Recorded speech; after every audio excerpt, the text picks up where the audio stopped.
Ese correo era parte de una cadena de muchas cosas que a mí no me permitían regresar a Telvista. Entonces dije yo, pues no creo que me regresen, pero como conocía mucha gente en Telvista, pues, oh sorpresa, yo estaba de regreso en Telvista. Me ayudaron y trabajaba 6 horas. También no trabajaba turno completo, porque es una ventaja que tiene Telvista, te dejan trabajar menos horas si eres estudiante. Y más o menos ahí ayudaba, ¿no?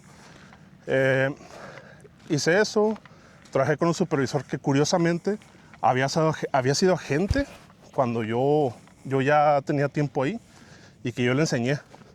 Era tu aprendiz. Ajá, era como un tipo aprendiz, entonces me agarró y me dijo, ¿sabes qué? Te voy a hacer el paro para que no te estén ahí cazando, porque pues varias gente como que ahí tenía ciertas... Te voy a regresar el favor. Sí, porque había como ciertas riñas todavía que no estaban resueltas, ¿no? Entonces, a menos eso pasa, amén. Pero eso no es nada grave, pues tampoco, o sea, es parte del trabajo. En fin, estuve trabajando en Televisa un tiempo. Alejandro me volvió a contactar otra vez, me dijo, ¿sabes qué? Estoy trabajando acá, estoy trabajando con otro compañero con el que trabajas en Flextronics. Y él me invitó y pues para que le caigas, ¿no? Y sí, ya fui y todo. Empecé a trabajar ahí como programador. Fue la primera vez que trabajé como programador, ¿eh? O sea, hasta ahorita, si se dan cuenta... Programador sin carrera. Sin carrera, ¿eh? Sin carrera. O sea, hasta ahorita, si se dan cuenta, llevo 3 trabajos de sistemas. Bueno, 4. Y en ninguno he tenido carrera hasta ese punto. O sea, no carrera, pero tú aprendiste autodidacta. Exactamente, entonces eso ya fui llevándolo, ¿no? Entonces programé en PHP, que era un lenguaje muy común en ese tiempo. Ahorita ya no tanto.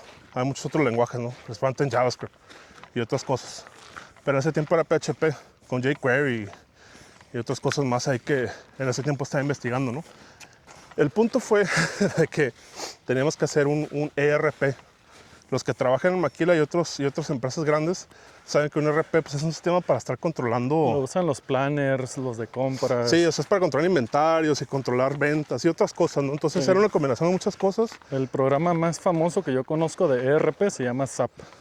También está Oracle, Oracle también. JD Edwards también, el famoso E1 también. Y así hay un montón de programas que Entonces son... te que me pidieron parecen- programar un ERP. Ajá, un ERP porque no nos alcanzaba para comprar uno, obviamente. Esa empresa se llama National Auto Parts, que es la de México. En ese tiempo estaba creciendo mucho, entonces pues sí, o sea, había dinero, pero no para eso en particular. Entonces ahí estábamos programando. Sí, programé varias cosas, de hecho. ¿Me prueba un poquito? Sí, Vamos a ver si todavía está grabando. Sí. programé varias cosas en NAP. Por ejemplo, ahí les va, para que vean lo que es tener a veces un poco de visión. Cuando yo trabajé ahí, en el 2011, 12, sí, checábamos todavía con tarjetones. Yo tenía años que no checaba con un tarjetón. Y se me hacía impresionante eso porque dije yo, wow, dije, ¿cómo que estamos checando con tarjetones? Entonces, Oh, muy ochentero, ¿no? sí, exactamente. Cablemás había sido la última empresa donde había checado con tarjetones. Y fíjense cuántos años habían pasado, ya 8, les digo. Entonces se me ocurrió, dije, ¿sabes qué? Voy a hacer un programa para entradas y salidas. Con un checador o algo Un así. checador. Y así me fui yendo. Ahora haz un reporte para recursos humanos, ahora haz esto, ahora haz lo otro para contabilidad. Y fue creciendo, y fue creciendo. También hice un sistema para meter tickets para sistemas, porque no teníamos uno. Los tickets de IT. Ajá, de IT, los famosos tickets de IT. ¿Qué onda? Entonces, mira, hablando de, encontrándote gente aquí. Sí. Entonces así fue creciendo, pero el ERP era una tarea interminable. Y después voy a admitir una cosa. Al momento de cambiar mi máquina, yo malamente tenía toda la información en mi máquina. Borré mi máquina, la formateé, cuando la cambié por una nueva.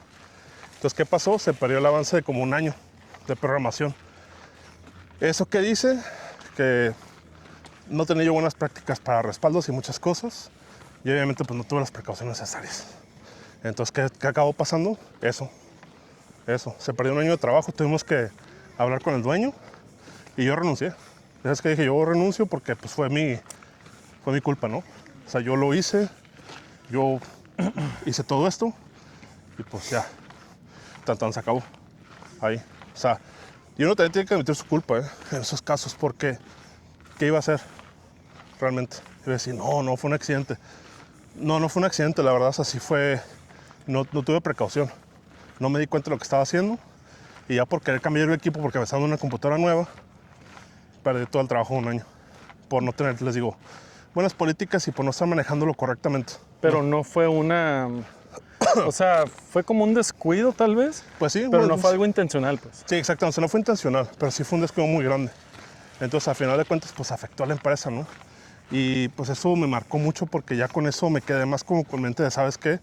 Pues tengo que ver también como procesos, ¿no? Tengo que Tal ver vez cómo se hacen las como, cosas. tal vez como madurar un poco más en la parte de ser un poco más prevenido, Sí, tener un poco más de prevención y backups y sí, exactamente. O sea, buscar otras maneras, pues también. O sea, de tener respaldos y procesos, te digo, o sea, como para, no nada más para respaldos, sino como para decir, a ver, ¿cómo tengo que hacer esto? ¿Cómo lo tengo que hacer? Y si vamos a hacer una migración a esto, digo, ahorita ya hay un montón de plataformas, ¿eh? digo, Para esas cosas. igual y en este tiempo, ¿qué edad tenías? Yo en ese tiempo tenía 24. O sea, estamos hablando 24, o sea, 24, más o menos tú traes la responsabilidad de un program manager de sistemas Sí.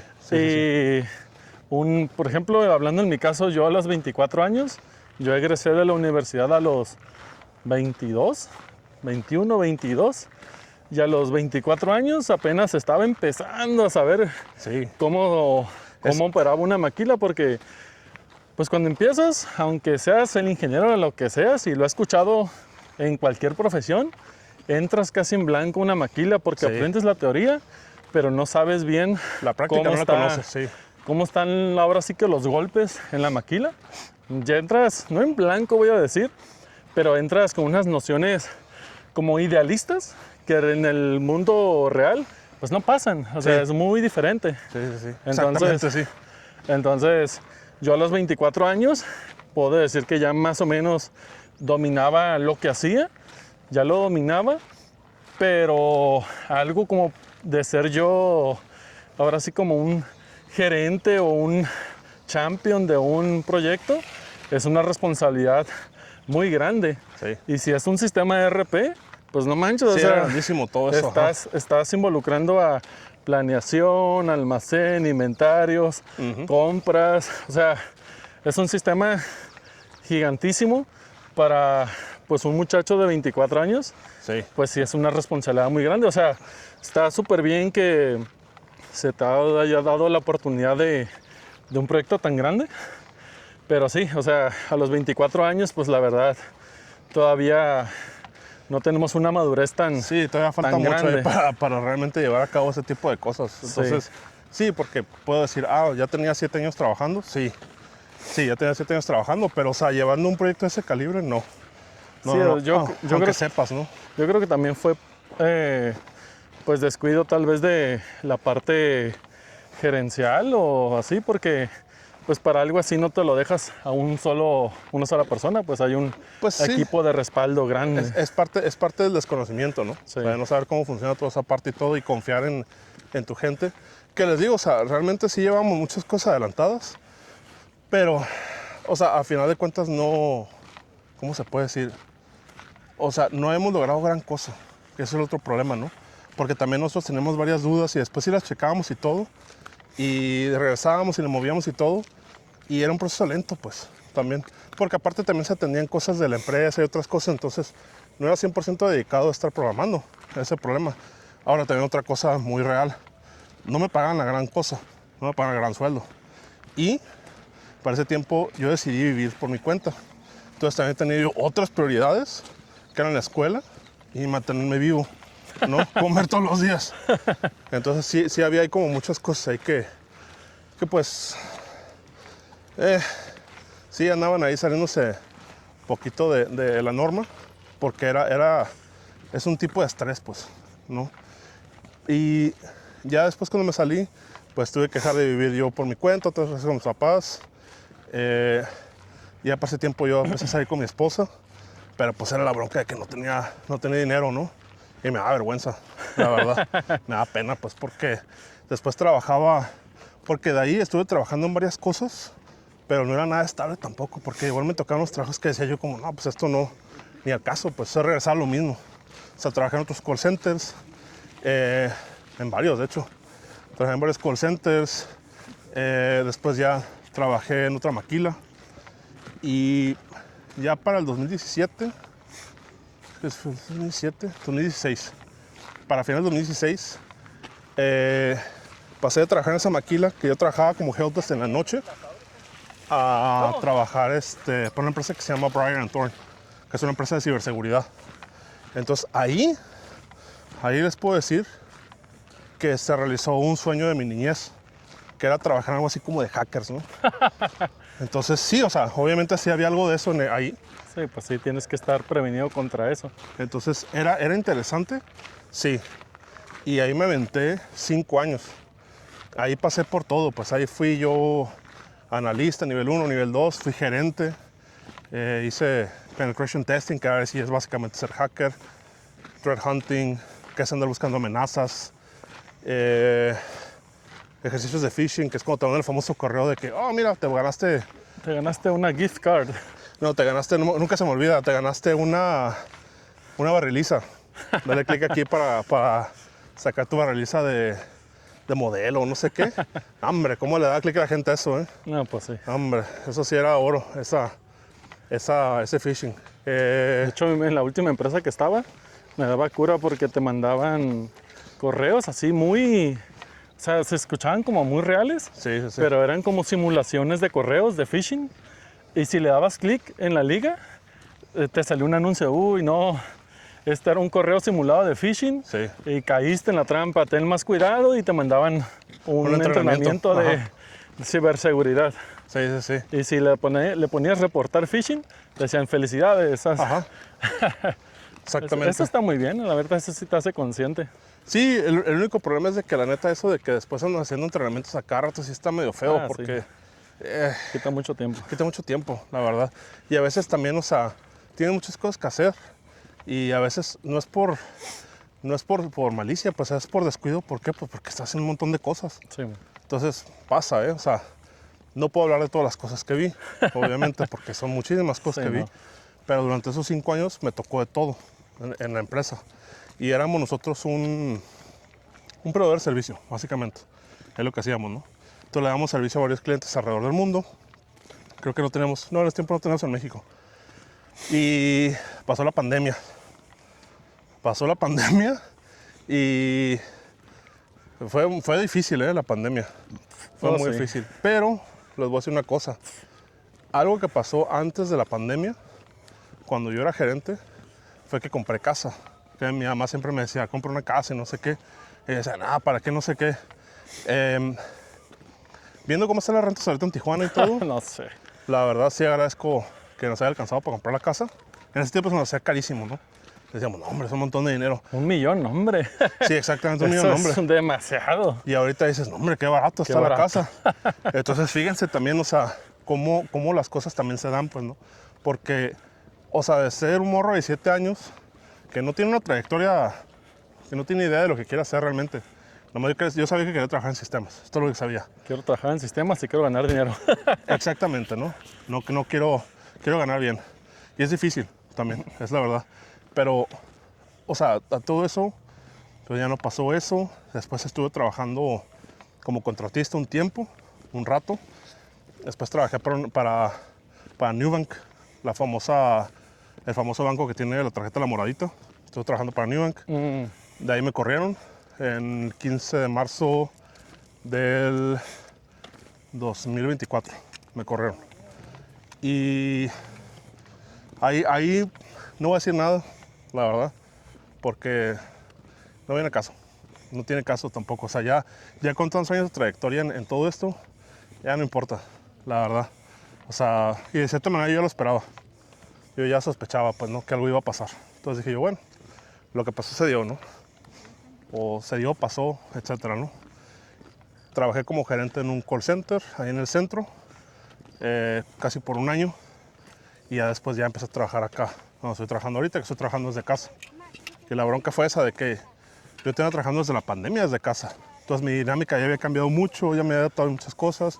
Entonces volver a trabajar a oficina, A mí la pandemia se me hizo bien chafa. Porque, por ejemplo, en la última empresa que estuve, no voy a decir nombres,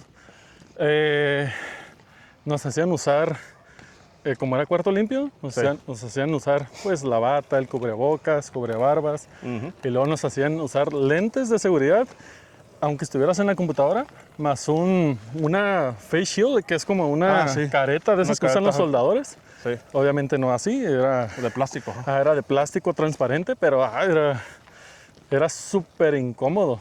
Sí, sí, sí, porque ese es el problema. O sea, ya para trabajar, digo, y también hay ciertos tipos de cuartos controlados, ¿no? De 100,000, de 100,000 y todo. Y tienen ciertas variaciones de presión. Por ejemplo, algunos cuartos, ¿no?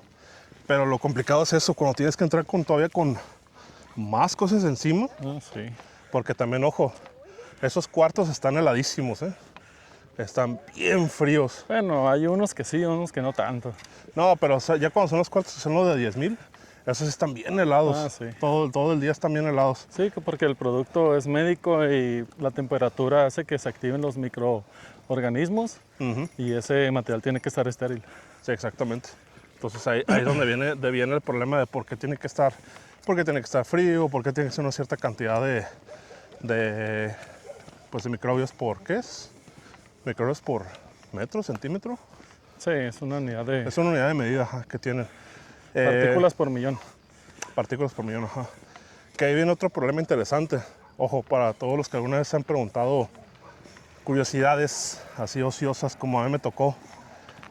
Una vez, allá en Flextronics, me llamaron de urgencia porque me decían que estaban monitoreando el cuarto y había un incremento, pues, de partículas, ¿no? Que estaban contaminando el medio ambiente. Entonces, que estaban llegando una cantidad que consideraban alarmante, ¿no? Que decía, bueno, pues vamos a ver, ¿no? Entonces, no me habían dicho, pero ya sabían cuál era el problema. El problema eran las impresoras. Ya. Tenían varias adentro. Y les dije, sí, ya sé. Las impresoras contaminan un montón.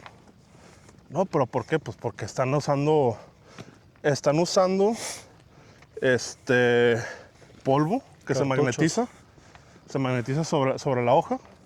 Entonces sí, o sea, eso genera un montón de contaminación al momento de hacer cada impresión. Aparte, la impresora en sí ya contamina bastante. Entonces el residuo que queda también a veces sale, contamina. Y las multifuncionales, ni se diga, también contaminan un montón. O sea, todas esas cosas contaminan. Entonces me decían, ¿y cómo le podemos hacer? Pues saquen las impresoras. Pues es lo más obvio. Que no querían, porque pues decían, no, dice, pues es que ahora vamos a tener que estar saliendo y entrando. Sí, pues son tiempos de traslados. Sí. Tiempos muertos de traslados. Y aparte eso podía ser incluso hasta peor, porque tienes que estar abriendo y cerrando los cuartos. Hola. Entonces mira, es famoso.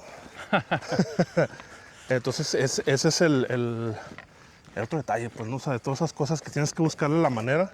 Digo que ahorita ustedes dirán, pero ¿para qué ocupan imprimir tanto? Se ocupa mucha documentación en médico. Se ocupa muchísima documentación. Ah, sí. Entonces ese es un problema que es derivado también del ISO. ¿Eh? Sí, es un podcast de YouTube. Se llama Hikeando Podcast. Hikeando. Que ando. Así, como hike, Hikeando Podcast. Entonces, mira, otro famoso. Ya ves, ya son varios. Dale. Quiero Entonces- hacerme playeras que digan Hikeando Podcast. Ándale. Así. Caray, ¿es un telescopio eso?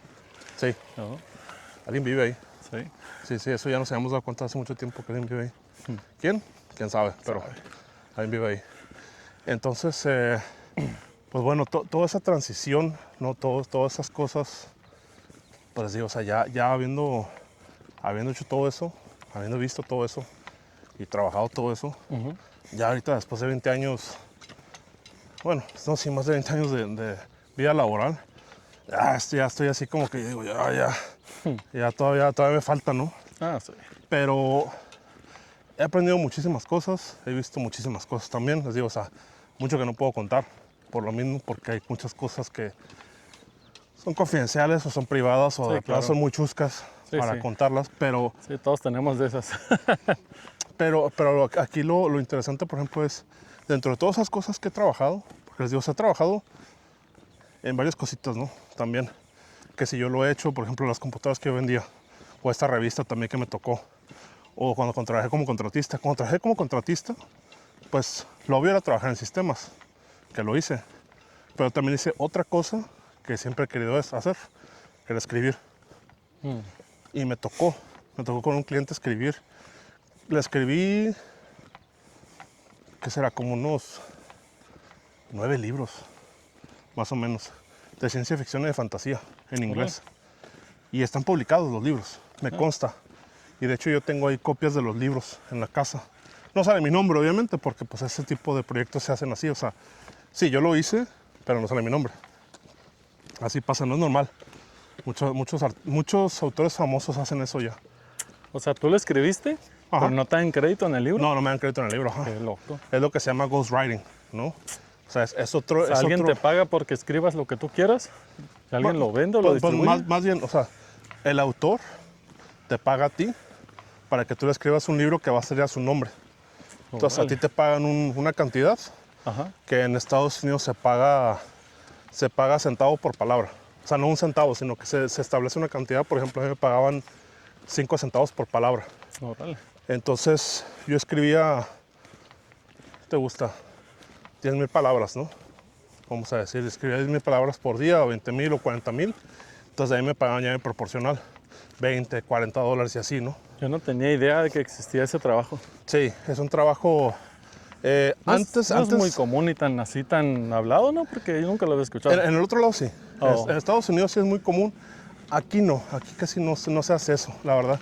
Porque no hay un mercado tan grande para eso, realmente. O sea, porque ocupas tener pues, lectores, ¿no? Entonces, si no tienes lectores, pues... A mí también lo que se me hizo muy como raro la primera vez que lo escuché hace mucho, sobre el trabajo este del Mystery Shopping. Ah, sí. Estaba muy chistoso ese. Nunca lo hice.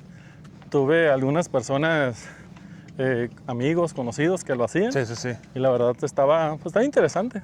Ajá, está raro porque son... Es que son cosas que son de nicho, Sí. la verdad. O sea, son cosas que dices, no, pues eso no... Como que piensas, no hay mucho mercado, pero sí hay. Sí hay mercado, nada más que lo tienes que buscar. O sea, ahí va una historia interesante. Hace mucho tiempo, buscando trabajo, me topé con una persona que fui a verla ya a playas, ¿no? En una casa que parecía más una comuna que una oficina, ¿no? Entonces una persona ya era un viejo, ya bastante grande. Creo que tenía unos 60, 70 años. Y me hablaba acerca de cómo había estado pues, en los 60 y 70 metido pues, en toda la onda, ¿no? Sí. Y hablaba de filosofía y todo. Y le decía, bueno, ¿y cuál es el trabajo? Dice, es que estas son como unas oficinas de Google. Entonces ellos tenían gente de Google trabajando ahí. O sea, él tenía gente de Google trabajando ahí. Igual. Unas 3, 4 personas, ¿no? Y trabajaban en ese tiempo con SEO. Que el SEO es lo que se llama Search Engine Optimization, que básicamente es que tu página salga en la primera, en la búsqueda. Oh, ya. Eso es el SEO. Ah, ya. Entonces en eso trabajaban, en eso se dedicaban. Entonces se me hizo interesante. Pues no me quedé obviamente porque no tenía experiencia. No tenía experiencia en nada de eso. Él sí buscaba personas como ya más curtidas, ¿no? Que supieran inglés y todo. El inglés lo tenía, la experiencia en eso no, en particular. También me tocó trabajo de programación para, ¿cómo se puede decir? Para Dungeons and Dragons, ¿no? Que es un juego de rol de mesa. Entonces me tocó hacer un programa para una persona que quería algo que le automatizara como pues, los eventos, para que ya nada más llegara, los imprimiera y, ok, pues ya sé lo que va a pasar, ¿no? Ya. Ya sé cómo lo manejo. Entonces, o sea, hay de todo, pues, hay de todo. O sea, como contratista me ha tocado, pues, o sea, eso. Y pues, o sea, honestamente es matado, porque la verdad sí es matado, pero te deja ver algo muy diferente, ¿eh? Muy diferente, porque no es lo mismo decir, ¿sabes qué? Voy a trabajar, un ejemplo, ¿no? De 8 a 5 en una oficina, ¿sabes qué? Tengo que escribir una novela de ciencia ficción de 250,000 palabras y tengo 2 meses para hacerlo. Y me dieron nada más como un ejemplo, ¿no? Me dieron lo que se llama el outline. El outline es como el esqueleto de la historia. Y te dicen, ¿sabes qué? En el capítulo 1 pasa esto, en el capítulo 2 pasa esto, en el capítulo 3 pasa esto. Entonces, un outline puede tener muchas cosas definidas o puede tener nada. O sea, puede ser tan básico como, me acuerdo una vez un cliente me mandó un outline que dice, capítulo 4, todo explota. Y es todo. Y esto es lo que decía, ¿no? Y así como, ¿qué? Es la idea principal, todo explota. Ahí le para todo explota. Y así como que dije, pero ¿cómo conecto esto de los 3 primeros capítulos a este capítulo? ¿No? O sea, ¿cómo? Entonces, eso era lo que a mí me tocaba afrontar, pues. No, pues es casi hacer toda la historia, güey. Exactamente. Todo explota, ¿qué es? Nada. Exactamente, entonces ese es el punto de ser ghostwriter, ¿no? De que tú te tienes que aventar todo eso porque depende del cliente, ¿no? O sea, hay clientes que son muy especiales y hay clientes que son muy abiertos, ¿no? Que te dicen, ¿sabes qué? Tú escríbele, güey, como tú quieras, ¿no? Haz lo que tú quieras, no hay bronca. Órale, no va. Y otros clientes te dicen, no, tiene que ser así, tiene que llevar esto. Entonces, ahí es donde también te pones como, bueno, ok, entonces me vas a pagar más, ¿no? No, pues no. Ah, no, pues no. Entonces tú tienes que saber, o sea, como contratista, pues tú tienes que saber cómo te manejas, pues. Tú tienes que ver cómo te presentas al cliente y cómo ciertas cosas. Y bueno, es que ese es el detalle, ¿no? De que tienes que tú manejarte de una manera que a ti te beneficie, ¿no? A final de cuentas, porque ¿de qué chiste tiene de que, ¿sabes qué? Simón, te voy a hacer una novela por $5. No, pues eso ni te ayuda a ti ni a él, o a ella, ¿no? Quien sea. Entonces, no, ese tipo de cosas, tú como contratista, pues tú sabes cómo llevas tu negocio, cuánto es lo que vas a ganar. Y eso es aparte, les digo, porque eso yo lo empecé a hacer porque pues necesitaba un extra. Pues ¿no? sí. Necesitaba un extra. Y creo que te nos ha pasado, ¿no? Así como que sabes que tengo que hacer una chamba extra para algo. Y empecé a hacer eso. Empecé eso por medio de una plataforma que se llama Upwork. Que ya yo estaba inscrito en la plataforma hace muchísimos años, pero nunca la había usado. Ya cuando lo empecé a usar formalmente, me fue muy bien, la verdad. Me fue muy, muy bien. Llegué a un punto donde estaba contratado 40 horas a la semana. De hecho, dejé mi trabajo formal por eso, por trabajar con esta empresa. Me fue mucho mejor. Y aún así me seguía haciendo trabajo por fuera, dentro de la misma plataforma. De hoy, ¿sabes qué? Ocupo esto. Hoy, ¿sabes qué? Ocupo lo otro. O sea, tan sencillo como ocupo una página web. Ok. Y la página web a veces no nada más era hazme la página web, sino regístrame el dominio, consígueme el servidor, genérame esto también para la página, un carrito de compras, el SEO también famoso, otro montón de cosas, ¿no? Y después, ¿sabes qué? Necesito este servidor que funcione para esto. Necesitas un respaldo de esto. Necesito instalar esto y así. La lista continúa, ¿no? En ese sentido. Entonces aprendí que también tengo que diversificarme en esa parte, ¿no? Por eso, ojo, esa es pues, otra regla dorada, ¿no? Si te diversificas, tienes la oportunidad de poder crecer por otros lados. Y también es un dinero extra. Ojo, cuando hagan eso, si hacen eso, asegúrense de darse alta en el SAT y darse alta como reciclo, que es el régimen simplificado, para Sí, que pues, así les cobren nada más el 1% del impuesto. Y no les van a cobrar como el 20 y tantos como a mí me cobraban, porque yo no sabía. órale, eso no lo sabía. Sí, entonces por eso es importante. Diversificar sí tiene mucho sentido porque si estás solamente atenido a un solo ingreso, en el momento de que pierdes ese ingreso, pues pierdes todo. Sí, Si tienes 2, 3 ingresos diferentes, pues ya pierdes uno, pero te quedas con sí, todavía te puedes mantener los con otra otros cosa, ¿no? backups en lo que te consigues otra cosa. Sí. Entonces eso, ojo, es importante. No por el sentido de que, ay, quiero tener dinero, ¿no? No, es para tener una seguridad. Ese es el problema, ¿no? O ese es el punto. Quiero tener una seguridad, no quiero de que si pasa algo, pues me quede el día de mañana sin nada, ¿no? Sí, porque nadie tenemos nada seguro. Exactamente. Por eso les digo, cuando me corrieron a mí, yo ya no trabajaba como contratista. Entonces sí, me pagaron, pues, me dieron todo lo que me tocaba por ley, pero había gastos muy fuertes. Entonces también lo bueno fue que conseguí trabajo luego. Lo malo hubiera sido que no. Entonces ahí sí a ver cómo lo hacía yo cuando mi hijo ya estaba a 5 meses, pues, de llegar. Entonces imagínense, no, me he hecho menos. Estaba a 3 meses de llegar, mi hijo. Entonces, imagínense algo así. O sea, estábamos construyendo un segundo piso para dar contexto. Un segundo piso, mi esposa embarazada, ya en su, pues sí, en el cuarto mes. Porque mi hijo nació prematuro, nació de 34 semanas, porque ya se había desesperado. Pero imagínense todo eso y de pronto, ¿sabes qué? Ya no, ya estuvo. Entonces, si yo hubiera estado todavía trabajando como contratista, pues hubiera tenido también un extra para no estar todo preocupado. Pero pues, ese ahí es el detalle, ¿no? O sea, de que a veces pasa. Entonces, en toda tu... Bueno, ya ahorita nos contaste toda tu trayectoria desde que estudiaste la prepa, que la dejaste a medias, sí. y toda tu historia laboral.